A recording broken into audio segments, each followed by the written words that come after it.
নমস্কার বন্ধুরা, সবাই কেমন আছো? আমি খুব ভালো আছি তোমাদের ভালোবাসায়। আজকে আমার রেসিপি ওটস দিয়ে ব্রেকফাস্ট।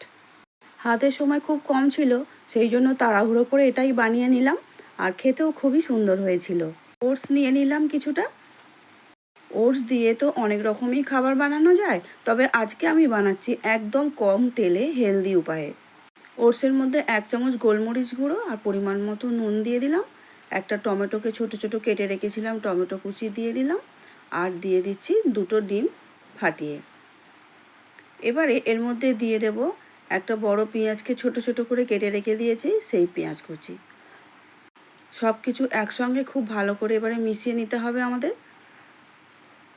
আর এর মধ্যে বেশ কিছুটা জল অ্যাড করব। জলটা অবশ্য পরিমাপ বুঝেই করতে হবে। আমি 1 বাটি জল দিয়েছি, দিয়ে খুব ভালো করে মিশিয়ে নিচ্ছি। ব্যাটারটা খুব পাতলা হবে না, এরকম ঘন ঘনই থাকবে। আমি একে রেখে দেব 20 মিনিটের জন্য রেস্টে। 20 মিনিট পর ফিরে এলাম। আমি একটা তাওয়া বসিয়ে দিয়েছি। সামান্য তেল একটু ব্রাশ করার মতো করে স্প্যাচুলার সাহায্যে আমি একটু লাগিয়ে নিলাম। একটা বড় চামচ দিয়ে 2 চামচ তাওয়ার মধ্যে ব্যাটার দিয়ে দিলাম, দিয়ে চামচের উল্টো পিঠ দিয়ে একটু গোল গোল করে শেপ করে নিলাম। এবারে ঢাকা দিয়ে দেব, দিয়ে খানিকটা সিদ্ধ করে নেব যতক্ষণ না নিচের দিকটা হয়ে আসে। মিনিট 2 পরেই আমি চাপাটা খুলে দেব, দিয়ে চেক করে নেব একটু যে নিচের দিকটা ভাজাটা ঠিকঠাক হয়েছে কিনা। হ্যাঁ, আমার মনে হচ্ছে ভাজাটা আমার ঠিকঠাক হয়ে গেছে। আমি আস্তে আস্তে অপর পিঠটা উল্টে দিলাম। দেখতেই পাচ্ছ হালকা কালার একটা রং এসেছে। এবারে ওই পিঠটাও ভেজে নেব। অল্প একটু সাদা তেল দিয়ে দিলাম। যেহেতু অল্প অল্প করে তেল দিয়ে আমি ভাজছি, সেই জন্য খুব বেশি কড়া করে ভাজার তো দরকার নেই। এক পিঠ ভাজা হয়ে গেছে, আর এক পিঠটা এইভাবে ভেজে নিচ্ছি।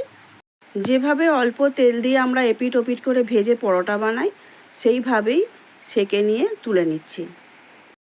আবারও একইভাবে 2 চামচ ব্যাটার দিয়ে চামচের উল্টো পিঠ দিয়ে গোল গোল করে নিচ্ছি, নিয়ে ঢাকা দিয়ে আবারও 2-3 মিনিটের জন্য একটু কুক করে নেব।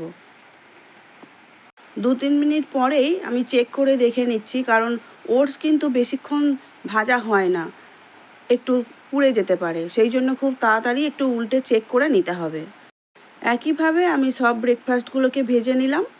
আমি সসের সঙ্গে পরিবেশন করছি, তোমরা অন্য কোনো চাটনি দিয়েও খেতে পারো।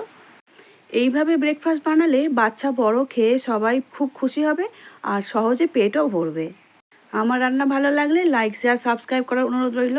দেখা হচ্ছে আগামী ভিডিও নিয়ে। সবাই ভালো থেকো, সুস্থ থেকো। পুরো ভিডিওটা দেখার জন্য অসংখ্য ধন্যবাদ।